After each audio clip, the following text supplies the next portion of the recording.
নমস্কার, good evening. আমি ইলমাস Syed and you're watching The Big Story। শুভ নববর্ষ। আজ 1433 বঙ্গাব্দের প্রথম দিন। হ্যাঁ, ভোটের লড়াই আসছে কয়েকদিন পরে। রাজ্য রাজনীতি উত্তপ্ত হবে মমতা বনাম মোদির লড়াইয়ে। কিন্তু তারপর কি বাঙালিকে আরেকটা লড়াইয়ের সামনে যেতে হবে? সামনাসামনি আরেকটা লড়াই লড়তে হবে? আমি প্রশ্ন করছি এই প্রথম দিনে, বছরের প্রথম দিনে এই প্রশ্নটা আপনাদের সামনে রাখছি একটাই কারণ আগামী দিনে যে সংকেত আমরা পাচ্ছি তাতে মনে হয় তেল এবং রান্নার গ্যাসের দাম এবং সিএনজির দাম আরও বাড়তে পারে। কারণ একজন প্রেসিডেন্ট আর তার দাদাগিরি, আমেরিকার প্রেসিডেন্ট ডোনাল্ড ট্রাম্প আর তার দাদাগিরি এই মুহূর্তে আমার আপনার হেঁসেলে টান ফেলতে পারে। দেখুন, সিএনজির দাম ইতিমধ্যেই বেড়ে গিয়েছে। রান্নার গ্যাসের দাম হাউসহোল্ডে খুব কম বাড়লেও কমার্শিয়াল রান্নার গ্যাসের দাম রীতিমতো আকাশ ছোঁয়া।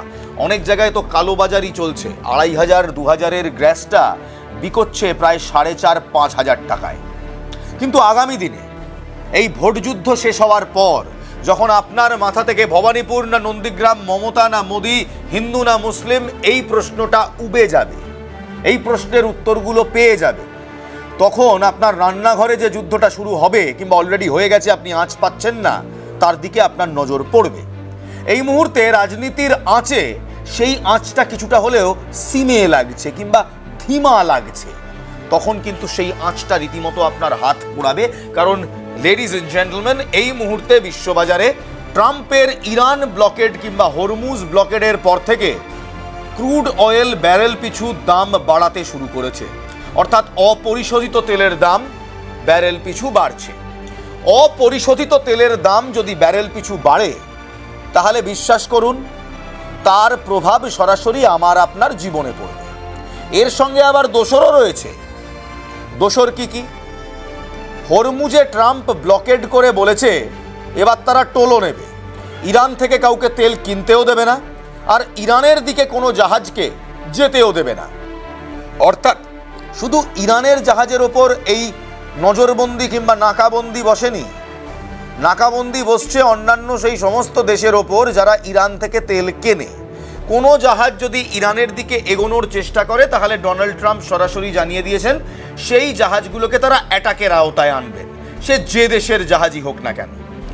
আমরা, অর্থাৎ আমি আপনি ভারতবাসী, আমরা এটা শুনে উচ্ছ্বাসে লাফাবো নাকি মাথা ধরে বসবো? মাথা ধরে বসবো, কারণ মাথার ব্যথাটা এবার বাড়বে। তেলের দাম যদি বাড়ে, তাহলে নিত্য প্রয়োজনীয় সমস্ত দ্রব্যের দাম বাড়বে। শুধু তাই নয়, হরমুজ প্রণালীতে এই সমস্যা যতদিন চলবে, আন্তর্জাতিক বাজারে অপরিশোধিত ক্রুড অয়েলের দাম লাফে লাফে বাড়বে। মার্কেট ডিস্টেবিলাইজ হবে, মার্কেট রেডের দিকে যাবে এবং তাতে আপনার মুনাফা নেই। মুনাফা আছে মজুতদারদের, মুনাফা আছে সুদখোরদের। এই দুটো কাণ্ড কারখানাতেই আমি আপনি, আমাদের মতো মধ্যবিত্ত আমজনতা নেই। আমরা আজ যখন সারাদিন নববর্ষের আনন্দে আমেজে কাটালাম, যখন সারাদিন আগামী বছর বঙ্গাব্দ 1433-এর সারা বছরটা কেমন যাবে সেই চিন্তায় কাটালাম, তখন একবারও ভেবে দেখেছেন কি অটোর ভাড়া বাড়তে শুরু করেছে? কমার্শিয়াল গ্যাসের দাম বাড়ার জন্য রাস্তার স্টলের খাবার 10 থেকে 15 টাকা বেশি, এবং সেই মূল্যেই আপনাকে কিনতে হচ্ছে এবং তারাও বিক্রি করছে। কোথাও কোথাও বোর্ড ঝুলিয়ে দিয়েছে গ্যাসের দাম বাড়ার কারণে আমাদের দাম বাড়াতে হচ্ছে। যত এই সমস্যা বাড়বে, তত আমার আপনার পকেটে টান পড়বে। শাকসবজির দাম বাড়বে, নিত্য প্রয়োজনীয় দ্রব্যের দাম বাড়বে। যদিও ভারত সরকার এখনো পর্যন্ত বলেছে তেলের দাম এখনো বাড়েনি, 10 টাকা রিবেট দিয়ে তেল কোম্পানির সঙ্গে আন্তর্জাতিক বাজারের যে ঘাটা কিংবা ঘাটতি হচ্ছিল সেটা কমানোর চেষ্টা করেছে। কিন্তু কতদিন? আন্তর্জাতিক বাজারে যদি তেলের দাম $200 ব্যারেল পিছু হয়ে যায়, তখন এই 10 টাকার মুনাফা দিয়ে আর তেলের দামকে আওতার মধ্যে ধরে রাখা যাবে না। আমাদের তখন অল্টারনেটিভ এনার্জির দিকে এগোতে হবে। কিন্তু সেই অল্টারনেটিভ এনার্জিতে কি আমরা প্রস্তুত? পুরোপুরি নই। বায়োগ্যাস বলুন, সিএনজি বলুন, সিএনজি আর কি বলবেন, সিএনজিও তো আসে কাতার থেকে, সেই সিএনজিও তো বন্ধ, সেই হরমুজ দিয়েই আসতে হয়। হরমুজে এবার একটা তৃতীয় খেলা শুরু হয়েছে। ব্লকেড মানে বোঝেন, আর্মাডা। আর্মাডা মানে একটা নৌবহর, সেই নৌবহর আমেরিকার নৌবহর। এটা ইরান যদি হয়, আমেরিকার নৌবহর হরমুজের ঠিক মুখে আটকে রেখেছে। ইরান বলছে তারা পাল্টা নৌবহর বসাবে। গোটা এরিয়াটা, হরমুজ প্রণালীর গোটা জায়গাটা, গোটা ভূখণ্ড কিংবা জলখণ্ডটা এই মুহূর্তে হাইলি ডিস্টার্বড এরিয়ার মধ্যে পড়ে। বিমা কোম্পানি প্রতিটি তেলের জাহাজ কিংবা ট্যাঙ্কার যখন পাস করে, গ্যাসের জাহাজ ট্যাঙ্কার পাস করে, তাদের বিমা কোম্পানি থেকে বিমা করতে হয়। সেই বিমা কোম্পানিরা তাদের প্রিমিয়াম বাড়িয়ে দিয়েছে অনেক সময় 50 থেকে 100%। মানে আগে 1 লক্ষ টাকার বিমা করতে হলে এখন করতে হচ্ছে 2 লক্ষ টাকার বিমা। তার ওপর ইরান বলছে টোল দিতে হবে, আমেরিকা বলছে টোল দিতে হবে। এবার বুঝুন, এই টোল আর পাল্টা টোলের চাপে, সঙ্গে বিমা কোম্পানির বিমার আয় বাড়ানোর চাপে জাহাজগুলোর দ্রব্যমূল্য কিংবা জাহাজ যে বিপণনী নিয়ে আসছে তার মূল্য আন্তর্জাতিক বাজারে বাড়ছে। কারণ জাহাজ কোম্পানিগুলো কিংবা এই ট্রান্সপোর্টেশন কোম্পানিগুলো তো আর লস করে আপনাকে বিক্রি করবে না, তারা নিজেদের মুনাফাটাই দেখবে। সেই অতিরিক্ত বিমা এবং টোলের টাকাটা আপনার পকেট থেকেই তুলবে। তাই 100 টাকার জিনিসটা যদি 150 টাকা হয়ে যায়, চমকাবেন না। তার কারণ ওই বিমা কোম্পানির অতিরিক্ত বিমা নেওয়া এবং তেল কোম্পানিগুলোর বসিয়ে দেওয়া ট্যাক্স, যে ট্যাক্স তাদেরকে দিয়ে আসতে হচ্ছে আমেরিকাকে এবং ইরানকে। কিন্তু এখানেই শেষ নয়, আমেরিকা এবং ইরান দুজনেই এই মুহূর্তে দুটো নেভেল ব্লকেড করে বসে আছে, অর্থাৎ দুদিকে দুটো নৌবহর। আমেরিকা একের পর এক পোস্ট দিচ্ছে, একের পর এক ভিডিও রিলিজ করে বলছে ইরানের নেভিকে তারা সমুদ্রের তলে পাঠিয়ে দিয়েছে। পাল্টা ইরানও বলছে এমন কিচ্ছু হয়নি, তাদের নেভি নাকি পাল্টা ব্লকেড করার জন্য তৈরি। মানে এতদিন ইরান বলছিল আমেরিকার জাহাজ আনতে দেবো না, এখন আমেরিকা বলছে ইরানের জাহাজকে আসতে দেবো না এবং ইরান থেকে কাউকে তেল নিতেও দেবো না। ভারত তার 85% জ্বালানি বাইরে থেকে রফতানি করে, আমাদের এখানে প্রডিউস হয় না। তাই ইরান থেকে যদি আমরা তেল না আনি, আমাদের কিন্তু কিছুটা হলেও প্রবলেম হবে। আমেরিকার এই অদ্ভুত দাদাগিরিতে আমরা পড়েছি মহা ফাঁপড়ে। আমরা রাশিয়া থেকে তেল আনি, সেই তেল আনার ছাড়পত্র এখন ইদানিংকালে আমেরিকা দিয়েছে, কারণ ওয়েস্ট এশিয়াতে তারা গন্ডগোল পাকিয়ে রেখেছে। এর আগের কথাটা মনে করুন, এর ঠিক আগে আমেরিকা কিন্তু আমাদের ওপরই চোটপাট করেছিল। আমেরিকা সরাসরি আমাদের বলেছিল রাশিয়া থেকে তেল কেনা যাবে না, কারণ রাশিয়া থেকে তেল কিনলে, কম টাকায় তেল কিনলে রাশিয়া ইউক্রেন যুদ্ধকে নাকি আমরা ফান্ড করছি। আমরা দ্বিপাক্ষিক ত্রিপাক্ষিক বৈঠকে একাধিকবার বলার পরেও ডোনাল্ড ট্রাম্প এই প্রাগলের প্রলাপটি বকেছিলেন। শুধু বকেনইনি, ট্রুথ সোশ্যাল থেকে এক্স মিডিয়া সমস্ত জায়গায় তিনি এটা ছড়িয়েও দিয়েছিলেন। ভারতবর্ষ নাকি রাশিয়া এবং ইউক্রেনের যুদ্ধে মদত দিচ্ছে রাশিয়া থেকে তেল কিনে। আমরা রাশিয়া থেকে তেল কিনি কারণ সস্তায় পাই, সস্তায় তেল পেলে আপনার কাছেও তেলটা সস্তায় পৌঁছবে। আমার আপনার কথা মনে রেখেই কিন্তু রাশিয়া থেকে তেল কেনা। ইদানিংকালে খুলেছে, এর ওপরও নিষেধাজ্ঞা দিয়েছিল মার্কিন প্রশাসন। এবার বলা হয়েছে ইরান থেকে কোনো তেল আসবে না, ইরান থেকেও আমরা তেল কিনি, সস্তায় তেলটা পাই বলে। সেই তেল বন্ধ হয়ে গেলে আমাদের উপায় কি থাকবে? আমাদের উপায় থাকবে এক, মধ্যপ্রাচ্যের বাকি দেশ থেকে তেল আনা, তাও আবার ঘুরপথে, যার জন্য ফ্রেট চার্জেস কিংবা সেই তেল আনার খরচ রীতিমতো দ্বিগুণ হয়ে যাবে, অর্থাৎ বকলমে সেই তেলের খরচ বাড়বে। একটা তৃতীয় অপশন আছে যেটা আমেরিকা চায় আমরা করি, আমেরিকার কাছ থেকে তেল কেনা। আমেরিকা যেসব জায়গায় নিজেদের আধিপত্য কায়েম করে তেলের খনিগুলোকে নিজেদের ঘাঁটির ভেতর ঢুকিয়ে রেখেছে, সেই সব জায়গা থেকে তেল কিনে। আর আমেরিকা থেকে তেল কিনলে আমেরিকা নিজের অর্থনীতি, নিজের এই যুদ্ধের টাকা তোলার জন্য সেই তেলটার দাম বাড়িয়ে আমাদের বিক্রি করবে। তেলের দাম যদি বাড়িয়ে আমাদের বিক্রি করে, অর্থাৎ তেলের দাম যদি বৃদ্ধি পায় এবং আমরা যদি আরও বেশি টাকায় তেল কিনি, তাহলে আমাদের বার্ষিক এক্সপেন্ডিচার কিংবা অ্যানুয়াল এক্সপেন্ডিচার বাড়বে। সেটা উঠবে কার কাছ থেকে? আমার আপনার মানি ব্যাগ থেকে। অর্থাৎ বকলমে আমেরিকার ডোনাল্ড ট্রাম্প যাই করুন না করুন, তার মাসুল কিংবা খেসারত দিতে হবে আমাকে আর আপনাকে। সিএনজি, যেটা মেনলি কাতারে প্রডিউস হয়, সেই সিএনজি কিন্তু এই মুহূর্তে চাপে, কারণ কম্প্রেসড ন্যাচারাল গ্যাস এবং লিকুইড পেট্রোলিয়াম গ্যাস এই দুটোই আসে কাতার থেকে হরমুজ প্রণালী হয়ে। সাপ্লাই বন্ধ, ইরান একাধিক গ্যাস প্লান্টে বোমা ফেলে বন্ধ করে দিয়েছে। তার ওপর আবার তেলের পাইপলাইন যেগুলো খার্গ আইল্যান্ডে ছিল, সেগুলোর ওপর আমেরিকা বোমা ফেলেছে। অর্থাৎ আপনার বাড়ির হেঁসেলের রান্নার গ্যাস থেকে আপনার পাড়ার রেস্টুরেন্ট কিংবা হোটেলে ব্যবহৃত কমার্শিয়াল গ্যাস, আপনার পাড়ার মোড়ে দাঁড়িয়ে থাকা টোটো কিংবা অটোর সিএনজি, কিংবা আপনার গাড়ির সিএনজি থেকে শুরু করে আপনার গাড়ির পেট্রোল ডিজেল সব কিছুর দাম বাড়ার একটা প্রবণতা রয়েছে। আর এই দামটা বাড়লে আপনার হেঁসেলে, আপনার ট্যাঁকে, আপনার পকেটে সমস্যা হবে। আর সেই সমস্যা মেটানোর জন্য আপনার আমদানি কিন্তু বাড়বে না। একটা সিনেমা ছিল জনি লেভার গোবিন্দার, আমদানি 58 খরচা রুপাইয়া। এই মুহূর্তে দাঁড়িয়ে আমদানি 58 রয়ে গেছে, কিন্তু খরচা হচ্ছে 2 রুপাইয়া, অর্থাৎ আপনার ক্রয় ক্ষমতা বাড়ছে না। কিন্তু আমজনতা কিংবা মধ্যবিত্তের খরচ বেড়ে যাচ্ছে, আপনার ক্রয় ক্ষমতা বাড়ছে না। আপনি যে টাকা স্যালারি পেতেন সেই টাকাই স্যালারি পাচ্ছেন। মধ্যপ্রাচ্যে যুদ্ধ হয় বলে আপনার মাইনে বাড়েনি, কিন্তু সমস্যা হলো জিনিসপত্রের দাম তো বাড়ছে মধ্যপ্রাচ্যের যুদ্ধর কারণে। ডোনাল্ড ট্রাম্পের এইসব উদ্ভট আজগুবি সিদ্ধান্ত আমাকে আর আপনাকে রীতিমতো নিজের হেঁসেলের দেওয়ালে পিঠ ঠেকিয়ে দিচ্ছে।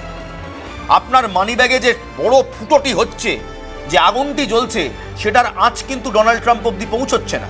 কিন্তু আমি আপনি বেশ টের পাচ্ছি মধ্যপ্রাচ্যের এই যুদ্ধের জন্য আমার আপনার বাজারে কি সমস্যায় পড়তে হচ্ছে। সোনার দাম রেকর্ড হারে মাঝে মাঝে পড়ছে, মাঝে মাঝে উঠছে।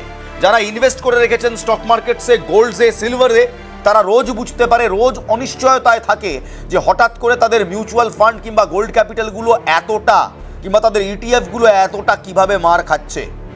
গত দুদিন ধরে স্টক মার্কেট দেখেছেন লালে লাল, নিফটি থেকে সেন্সেক্স সবই পড়ছে। হঠাৎ হঠাৎ বেড়ে যায়, কিন্তু ডোনাল্ড ট্রাম্পের পাগলামির পর আবার হঠাৎ হঠাৎ পড়ে যায়। যারা ফিউচার অ্যান্ড কমোডিটিস ট্রেডিং করেন তারা তো আরও হালে হালে বুঝছেন ক্রুড অয়েলের দাম ঠিক কিভাবে ওঠানামা করছে। কখন যে উঠবে আর কখন যে কমবে কেউ বলতে পারে না। কোনো মার্কেট ইকোনমিক্স, কোনো গ্রাফই মানছে না এই মুহূর্তে বাজার, কারণ বাজার এই মুহূর্তে অনিশ্চয়তায়, এবং এই অনিশ্চয়তার পুরো শ্রেয় একটাই লোকের ঘাড়ে, তার নাম ডোনাল্ড ট্রাম্প। যুদ্ধ কোন দিকে যাচ্ছে শুধু ভাববেন না ইরান এবং ইসরায়েলের মধ্যে কিংবা আমেরিকার মধ্যে যুদ্ধ হচ্ছে। যুদ্ধ হচ্ছে আবার অন্য ফ্রন্টেও। ইসরায়েল লেবানন থেকে গাজা মিসাইল মেরে গুঁড়িয়ে দিচ্ছে, লাখ লাখ লোক মানুষ যাবে এমনটাই মনে করা হচ্ছে। অলরেডি কয়েক শত মানুষের প্রাণ গিয়েছে। লেবাননে হামলার পর হামলা হচ্ছে। হুইতিদের মারার জন্য কিন্তু একেবারে ইসরায়েল রেডি, আর ইরান বলছে হুইতিদের কিংবা লেবাননের ওপর হামলা হলে তারাও ছেড়ে কথা বলবে না। মধ্যপ্রাচ্য এই মুহূর্তে একটা ইটের ভাটা কিংবা আগুনের কুণ্ডের মতো জ্বলছে, দাউ দাউ করে। কে কখন কাকে কিভাবে মারবে কেউ জানে না। ইসরায়েল নিজে ফাঁক ফোকর খুঁজছে লেবাননকে মারার জন্য, আমেরিকা আর্মাডা নিয়ে বসে আছে ইরানকে মারছি বলছে, আর ইরান বলছে পাল্টা আমরাও নাকি মেরে যাচ্ছি। এর মাঝখানে ফ্রেঞ্চ মিরাজ একটা ইরানিয়ান ড্রোনকে কিংবা ইরানিয়ান মিসাইলকে ইরাকের ওপর মেরে নামিয়েছে। এই সমস্ত কিছুর মাঝখানে আবার একবার আমরা সেই প্রশ্নে ফিরে এলাম যে এই সমস্ত হানাহানি, গোলাগুলি, মিসাইল মারামারি, এর নেপথ্যে ঠিক খেলাটা কি? খেলাটা শুনবেন, আপনি বিশ্বাস নাও করতে পারেন, কিন্তু অনেক সূত্রই বলছে এটাই আসল খেলা। খেলাটা অর্থনৈতিক। খেলাটা চীন এবং ভারতের মতো উদীয়মান দেশগুলোকে আটকে দেওয়া, তাদের ঘরে, তাদের অভ্যন্তরীণে অর্থনৈতিক সমস্যা তৈরি করা। যতদিন না ভারত এনার্জি রেজিলিয়েন্ট হচ্ছে কিংবা স্বনির্ভর হচ্ছে আমাদের জ্বালানি ক্ষমতায়, ভারতের জ্বালানি ক্ষমতায়, ততদিন এই থ্রেট আমাদের মাথার ওপর থাকবে। কারণ আমেরিকা পেট্রোডলার দিয়ে জ্বালানির দাম নিয়ন্ত্রণ করে। ইরান চেয়েছিল সেই পেট্রোডলারটাকেই ভেঙে দিতে চাইনিজ ইউহান ব্যবহার করে। হ্যাঁ, হয়তো আমাদের একটু সমস্যা হতো, হয়তো চীনের কারেন্সি আর একটু বাড়তো, কিন্তু আখেরে ফায়দা হতো ভারতের, কারণ মধ্যপ্রাচ্যের এই সমস্যাটা মিটতো। কিন্তু সেগুড়েও বালি। এই মুহূর্তে দাঁড়িয়ে সেই পেট্রোডলারেই আমরা ফিরে যাচ্ছি। এদিকে ডোনাল্ড ট্রাম্প যতবার হুঁশিয়ারি দিচ্ছেন ততবার রাশিয়া এবং চীন বলছে তারা ইরানের পাশে আছে।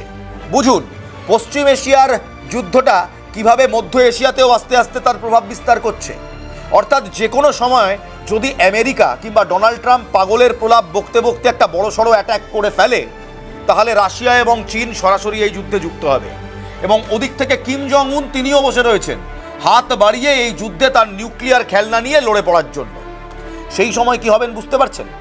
সেই সময় কোনো দুষ্টুমি করে পাকিস্তান যে আমাদের ওপর অ্যাটাক করবে না তার কোনো ক্রেডিবিলিটি নেই। এই আশঙ্কার কথা একাধিক গোয়েন্দা রিপোর্টেও কিন্তু বলা হয়েছে। তারই মাঝখানে এক নতুন সংকট, এই আর্মাডা ক্রাইসিস, এই ব্লকেড ক্রাইসিস। আমেরিকা বলছে ইরানের তেল কেউ নেবে না, কাউকে দেওয়া যাবে না। আর এই সবের মাঝখানে আমি আপনি পড়েছি মহা ফাঁপড়ে। দুনিয়াটা কি তৃতীয় বিশ্বযুদ্ধের দিকে যাচ্ছে? চীন, রাশিয়া, নর্থ কোরিয়া ঢুকে পড়লে আমাদের অর্থনৈতিক এবং আমাদের সিকিউরিটি, ন্যাশনাল সিকিউরিটি ঠিক কিভাবে বিঘ্নিত হতে পারে? বঙ্গাব্দের প্রথম দিনে, 1433 সালের প্রথম দিনে আসুন একটু সত্যটা জেনে নিই। যদি সত্যি ওয়েস্ট এশিয়ার এই যুদ্ধ সেন্ট্রাল এশিয়া অবধি ছড়িয়ে পড়ে, যদি রাশিয়া, চীন, নর্থ কোরিয়া একসঙ্গে ঢুকে যায়, দুটো সমস্যা আছে। ওয়ার্ল্ড ওয়ার 3 হবে কি হবে না জানি না, তবে কোল্ড ওয়ার তো হবেই, কোল্ড ওয়ার 2.0। প্রথম ঠান্ডা যুদ্ধ কিংবা শীতল যুদ্ধে ভারতের অর্থনীতি চাপ খেলেও সামলে গিয়েছিল, কিন্তু দ্বিতীয় স্নিগ্ধ যুদ্ধ কিংবা ঠান্ডা যুদ্ধে আমি আপনি কতটা সামলাতে পারবো তা নিয়ে রীতিমতো সংশয় রয়েছে। কারণ এই মুহূর্তে গোটা পৃথিবী কিংবা গোটা বিশ্বের অর্থনীতি বেশ ভোলাটাইল। আমেরিকা আর চীন যদি সরাসরি এই যুদ্ধে ঢুকে পড়ে এবং নর্থ কোরিয়া যদি তাদের নিউক্লিয়ার মিসাইল নিয়ে পটাপট খেলা শুরু করে, তাহলে ভারতের জন্য সেটা সিকিউরিটি ওয়াইজ খুব একটা ভালো নয়। আমাদের ইস্টার্ন ফ্রন্টে তখন সমস্যা শুরু হবে, ওয়েস্টার্ন ফ্রন্টে পাকিস্তান সমস্যা শুরু করতে পারে। ভারত তখন কোন দিকে লিন করবে সেদিকে তাকিয়ে থাকবে পাকিস্তান এবং আমেরিকা। যদি আমেরিকা দেখে ভারত, রাশিয়া এবং চীন হয়তো নয় কিংবা রাশিয়া লিনিং হচ্ছে, চীনও নয় এমনটা বলা যায় না, কারণ ইদানিংকালে এস জয়শঙ্কর চীনে গিয়ে, বেজিংয়ে গিয়ে যে দ্বিপাক্ষিক বৈঠকগুলো করে আসছে তার নেপথ্যে কিন্তু সুসম্পর্ক গড়াই রয়েছে। মনে রাখবেন, চীন আর পাকিস্তানের মধ্যে পার্থক্য আছে। চীন কখনো বন্ধু কখনো শত্রু, আর পাকিস্তান চিরকালই শত্রু। কারণ বিশ্বাস করুন, বিষধর সাপকে ভরসা করা যায়, পাকিস্তানকে ভরসা করা যায় না। 1947 সাল থেকে আজ অবধি তারা আমাদের পিঠে ছুরি মারতে একবারও ভাবেনি। তাই যদি আমরা আমেরিকার দিকে না যাই, কারণ চীন আমাদের বহু পুরনো বন্ধু, 6500 বছরের সাম্রাজ্য, রাশিয়া আমাদের বন্ধু নেশন, চীনের সঙ্গে আমরা ভালো সম্পর্কের দিকে যাচ্ছি। তাই আমরা যদি আমেরিকার দিকে না যাই, আমেরিকা চেষ্টা করবে পাকিস্তানকে দিয়ে আমাদের ওয়েস্টার্ন ফ্রন্টকে কিছুটা হলেও বিরক্ত করার, কিছুটা হলেও অশান্ত করার, চাপ দেওয়ার চেষ্টা করবে, যাতে আমরা এই যুদ্ধে সরাসরি জড়িয়ে পড়তে পারি। কিন্তু আর একটা দিকও আছে, এটা তো ন্যাশনাল সিকিউরিটির দিক গেল, তা হলো জ্বালানি সংকট এবং অর্থনৈতিক দিক। যদি সত্যি ওয়ার্ল্ড ওয়ার 3 কিংবা রাশিয়া চীন এই যুদ্ধে যুক্ত হয় এবং নর্থ কোরিয়াও যুক্ত হয়, তাহলে গোটা বিশ্বে একটা অর্থনৈতিক মেলডাউন আসবে। কারণ war is not good for economy. যে দেশ যবে যুদ্ধে গিয়েছে সেই দেশের অর্থনীতি কিছুটা হলেও হিট করেছে। আর যদি বিশ্বযুদ্ধে যায়, তাহলে বিশ্বের অর্থনীতি পড়বে। বিশ্বের অর্থনীতি পড়লে আমাদের সেন্সেক্স আর নিফটি আরও পড়বে, বাজার দর আরও বাড়বে, মুদ্রাস্ফীতি বাড়বে, আমার আপনার পকেটে আরও বেশি টান পড়বে। গ্যাস থেকে, তেল থেকে শুরু করে আপনার বাড়ির চালটা, ডালটা, গমটা, মূলোটা সব কিছুর দাম বাড়বে। নতুন বছরে কিছু খারাপ খবর দিলাম, কিছু মনে করবেন না, কিন্তু আমরা মনে করি prevention is better than cure. এখন থেকে প্রিভেন্টিভ মেজার নিন, নিজের সঞ্চয় বাড়ান, যাতে সেই সময়, খারাপ সময়, সেই সঞ্চয়টা কাজে লাগে। যাওয়ার আগে নতুন বছরে আবারও একবার আপনাদের সবাইকে বলবো শুভ নববর্ষ। বাঙালি জাতি আমরা, বাঙালি জাতি হার মানতে শেখেনি। পরিস্থিতি যতই কঠিন হোক, বাঙালি জাতি ঠিক বেরিয়ে এসেছে। নিজের ওপর ভরসা রাখুন, নিজের বাঙালি হওয়ার সত্যের ওপর ভরসা রাখুন, সত্তার ওপর ভরসা রাখুন। যদি মাস্টারদা সূর্য সেন, নেতাজি সুভাষচন্দ্র বোসরা পেরে থাকে, তাহলে আপনিও পারবেন। সঞ্চয় করুন, চোখ কান খোলা রাখুন, ভালো রাখুন আর ভালো থাকুন। আজ এখানেই শেষ করছি। ভালো রাখবেন, ভালো থাকবেন। জয় হিন্দ।